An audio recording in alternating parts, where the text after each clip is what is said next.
Hello बच्चों, welcome back. सब most important mathematical findings के सेकंड पार्ट में आप लोगों का स्वागत है। और यहां पर हम लोग जानेंगे पाइथागोरस थ्योरम के बारे में। पाइथागोरस थ्योरम के बारे में, और ये वैसे तो बहुत आसान है, इजी टू रिमेंबर है। बट पाइथागोरस ने इस चीज को फाइंड कैसे किया था, हम उस चीज को देखेंगे और समझने की कोशिश करेंगे कि how did he manage to find ये प्रूफ कि A square plus B square आपका सी स्क्वायर के इक्वल होता है एक राइट एंगल ट्राइंगल के अंदर।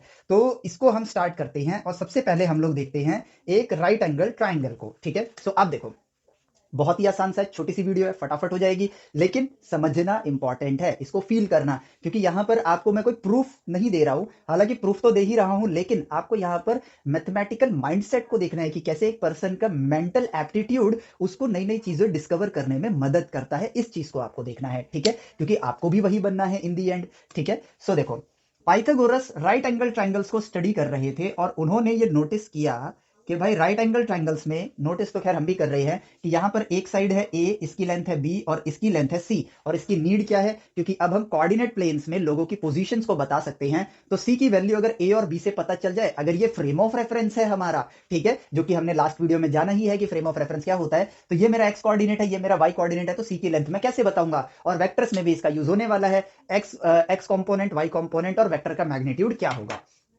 तो उन्होंने देखा कि यार पहली फाइंडिंग तो पहले तो उन्होंने यही चेक किया कि क्या ए प्लस बी आपके सी के बराबर होगा। ठीक है, अब यहां पर ये तो देखने से ही पता चल रहा है कि ये इसके इक्वल नहीं है, बट इसको अगेन हम प्रूफ भी कर सकते हैं, और प्रूफ करने के लिए हमें सिंपली ज्योमेट्री का यूज करना है। ये मेरा कंपास है जिसके थ्रू मैं बी लेंथ को यहां पे प्रोजेक्ट करूंगा। ऐसे मैंने यहां पर 20 एक लेंथ बनाई, और ये देखो यहां से यहां तक की लेंथ किसके इक्वल है, बी के इक्वल है, क्योंकि ये एक सर्कुलर आर्क है। ठीक है, और अब सिमिलरली मैं सी लेंथ की आर्क लेता, सी लेंथ का रेडियस लेता हूं और एक सर्कल बनाता हूं, और यहां से यहां तक की लेंथ जो है वो सी है। और यहां पर क्लियरली अब स्ट्रेट लाइन के अंदर आपको ये नजर आ रहा है कि A plus B is greater than C. और ये भी आप पढ़ते हो कि sum of two sides of triangle is always greater than the third side. ठीक है, तो यहां पर आपको क्या दिख रहा है कि ए और बी को अगर मैं ऐड कर दूं तो वो ये लेंथ बनेगा जो कि सी से बड़ा है। It means A plus B is not equal to C. ये तो हमने फाइंड कर लिया, लेकिन अब क्या इनके बीच में कोई रिलेशन है, ये फाइंड करना पाइथागोरस, जो हमारे गणितज्ञ थे पाइथागोरस सर, उनकी मेन इंपॉर्टेंट वो बन गया, क्या बोलते हैं, नीड बन गया कि इसके इनके बीच में जो रिलेशन है मैं उनको ढूंढना चाहता हूं।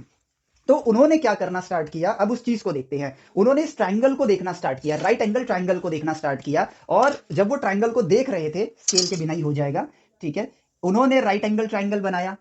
ठीक है, राइट एंगल ट्रायंगल बनाया, और यहां पर ये लेंथ ली ए, ये लेंथ ली बी। ठीक है, अब उन्होंने सोचा कि यार क्या किया जाए, क्या किया जाए। तो उन्होंने सोचा कि यार एक काम करते हैं, एरिया का इस्तेमाल करते हैं। ठीक है, लेकिन अब उसके लिए मुझे एरिया को समझना होगा। तो एक ट्राइंगल का एरिया कितना होता है, half into base into height. यहां पर बेस ए है और हाइट आपकी बी ले ली हमने। ठीक है, अब उन्होंने देखना स्टार्ट किया कि यार अगर मैं यहां पर अगेन ए लेंथ ले लेता हूं और यहां पर बी लेंथ ले लेता हूं, तो यहां पर अगेन मुझे सी लेंथ मिलेगी, क्योंकि सेम ट्राइंगल है, सिमिलर ट्राइंगल है, बस उसकी मिरर इमेज हमने बना दी है। ठीक है, लेकिन अब जो उन्होंने देखा कि यार इन दोनों के बीच में क्या एंगल होगा, यहां इस सी में और इस सी वाली लेंथ में क्या एंगल बन रहा है। So let's say basic geometry use करते हैं। अगर ये एंगल थीटा है, ये एंगल फाई है, तो ये भी एंगल थीटा होगा और ये एंगल आपका फाई होगा, क्योंकि ये राइट एंगल ट्राइंगल है। पॉइंट को समझना, क्योंकि ये राइट एंगल ट्राइंगल है, तो थीटा प्लस फाई जो होगा आपका 90 डिग्री होगा।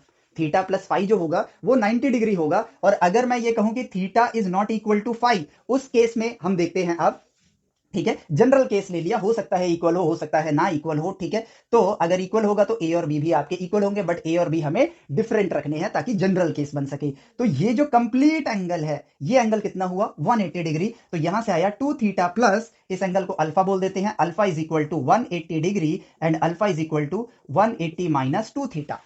अब जो आपका 2 थीटा है ये 90 डिग्री के इक्वल तो है नहीं, तो यहां पर alpha, alpha is not equal to 90 degree आया। क्यों नहीं है 90 डिग्री के बराबर, क्योंकि थीटा प्लस फाई अगर 90 है तो अकेला कोई भी एंगल आपका जो होगा उसका जो डबल होगा वो 90 के इक्वल नहीं होगा। कहने का मतलब है ये 30 होगा तो ये 60 होगा। ठीक है, ये सिर्फ 90 तभी हो सकता है जब ये दोनों इक्वल हो, यानी कि 45 यानी कि कॉमन सेंस हमें यूज करनी है, और उसके जरिए हमें रिजल्ट मिल गया। सो ये 90 डिग्री नहीं आया, बट अब अगर ये 90 डिग्री आ जाए, अब आपके मन में ये सवाल आना चाहिए कि 90 डिग्री ही क्यों चाहिए। क्योंकि यार हम लोग यहां पर पाइथागोरस के मन में था कि एरिया की मदद से मैं यहां पर वैल्यू को ढूंढूंगा, और अगर ये जो सी और सी यहां बन रहा है ये 90 डिग्री होंगे तो यहां पर मैं अगेन एक सी यहां ले आऊंगा, एक सी यहां ले आऊंगा और मुझे मिल जाएगा एक परफेक्ट स्क्वायर। और जब स्क्वायर मिल जाएगा तो स्क्वायर का एरिया निकालना मेरे लिए इजी होगा। सो उन्होंने कहा कि अब एक काम करते हैं कि यहां पर बी साइड लेते हैं और यहां पर ए लेते हैं, यानी कि शुरुआत उनका हिट एंड ट्रायल से चल रहा था। अब हिट एंड ट्रायल के साथ उन्होंने क्या फाइंड किया कि जब मैंने यहां बी ले लिया और यहां ए ले लिया, अब यहां पर अगेन यहां पे तो हाइपोटेन्यूज ही आएगा यानी कि सी लेंथ ही आएगी, लेकिन यहां पर जो एंगल होगा ये बन जाएगा फाई और ये बन जाएगा theta, and theta plus phi आपका 90 डिग्री के इक्वल है। तो यहां पर अब हम क्या लिखेंगे, theta alpha phi, theta plus phi आपका 180 डिग्री हो गया, एंड थीटा प्लस फाई क्योंकि राइट एंगल ट्राइंगल है ये क्या होगा 90 डिग्री, तो अल्फा आ गया आपके पास 180 degree minus theta plus phi इस साइड आएगा तो वो 90 डिग्री के इक्वल है और आंसर आया आपका 90 डिग्री। और उनकी खुशी का ठिकाना नहीं रहा और फाइनली अब उन्होंने डिस्कवर कर लिया कि मुझे ये रेक्टेंगल कैसे बनाना है, और उनको बोला कि यहां पे लो बी लेंथ, यहां पर लो ए लेंथ, ठीक है। सो अब यहां पर एक पॉइंट बनाते हैं और यहां से फिर उन्होंने कहा यहां लो बी लेंथ और यहां लो ए लेंथ, ठीक है। फिर उन्होंने कहा कि अब यहां से लो बी लेंथ और यहां पर लो ए लेंथ, ठीक है, और फिर यहां से लो बी लेंथ और यहां पर लो A length. So this will be A, this will be B, और चारों कॉर्नर्स को आप यहां पर ज्वाइन कर दो तो देखो चारों पॉइंट्स को, तो आपको यहां पर मिल जाएगा, ठीक है। ध्यान से देखो क्योंकि ये एंगल आपका 90 डिग्री है, ये लेंथ सी, ये लेंथ सी, ये लेंथ सी, ये लेंथ सी, ठीक है। और फाइनली ये रीजन जो बना आपके लिए, ये रीजन क्या हो गया आपके पास, ये बन गया आपके लिए परफेक्ट स्क्वायर, एक बन गया, एक स्क्वायर बन गया, ज्योमेट्रिकल फिगर है, स्क्वायर बन गया है तो इसका एरिया क्या होगा, सी स्क्वायर होगा। और उनका काम यहां पर फिनिश, क्यों, क्योंकि अब देखो उन्होंने क्या फाइंड किया, उन्होंने कहा कि यार इस साइड की लेंथ क्या है, ए प्लस बी के बराबर है, इस साइड की लेंथ कितनी है, ए प्लस बी के बराबर है, इस साइड की लेंथ कितनी है, ए प्लस बी के बराबर, और इस साइड की लेंथ कितनी है, ए प्लस बी के बराबर, यानी कि ये भी आपका एक परफेक्ट स्क्वायर है। एंड यहां से अगेन वही बात साबित होती है, आप नेचर से बात करके तो देखो, नेचर आपको सॉल्यूशन तक खुद पहुंचाएगा। थोड़ी सी मेहनत उन्होंने उस लैंग्वेज से करी जो उनको आती थी, अब नेचर उनको नई लैंग्वेज सिखाने वाला है। और देखो कैसे, तो भाई ये जो ब्लू कलर का मैंने यहां स्क्वायर बनाया है, इसका एरिया इस एरिया के बराबर प्लस इस एरिया प्लस ये एरिया प्लस ये एरिया प्लस ये एरिया इसके बराबर होगा। तो पूरे स्क्वायर का जो एरिया होगा वो क्या होगा, एक स्क्वायर का एरिया हम कैसे निकालते हैं, जो उसकी साइड है उसका स्क्वायर कर दो, यानी ए प्लस बी का whole square is equal to, चारों रेक्टेंगल्स तो सेम ही है तो यहां पर एक रेक्टेंगल का एरिया कितना होगा, हाफ मल्टीप्लाई ए बी, और चार रेक्टेंगल्स लिए तो हाफ ए बी को चार बार ऐड करूंगा यानी कि यहां पर 4 से मल्टीप्लाई कर दो, एंड देन प्लस यहां पर ये चारों ट्राइंगल्स का एरिया तो हो चुका है, प्लस इस स्क्वायर का एरिया जिसकी साइड कितनी है सी, और यहां पर आ गया C square, area of a square क्या होता है, साइड का स्क्वायर।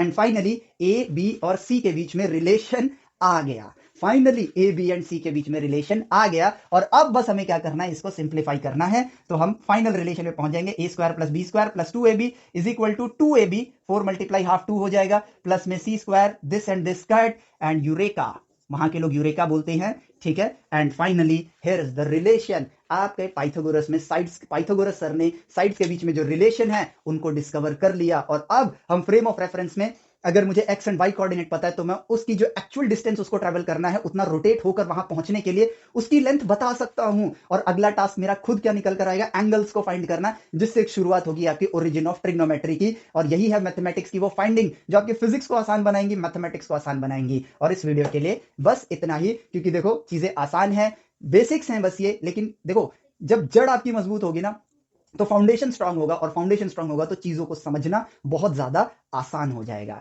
ठीक है। सो मिलते हैं आपसे नेक्स्ट वीडियो में जिसमें हम जानेंगे ओरिजिन ऑफ ट्रिग्नोमेट्री, नहीं उससे पहले हम एक वीडियो करेंगे जो होगा पाई के बारे में, फिर हम जानेंगे ओरिजिन ऑफ ट्रिग्नोमेट्री के बारे में, ठीक है। एंड देन उसके बाद लॉग, देन ई। तो प्लीज सब्सक्राइब करके रखिए, और ऐप पे देख रहे हैं तो आपको नेक्स्ट वीडियो तो लिस्ट में ही नजर आ जाएगी, सीक्वेंस में आपको चीजें मिल जाएंगी। So I request you to download the app, और उस ऐप के अंदर आपको चीजें सीक्वेंस में मिलेंगी, ठीक है। सो मिलते हैं आपसे नेक्स्ट वीडियो में, till then take care, bye bye, जय हिंद।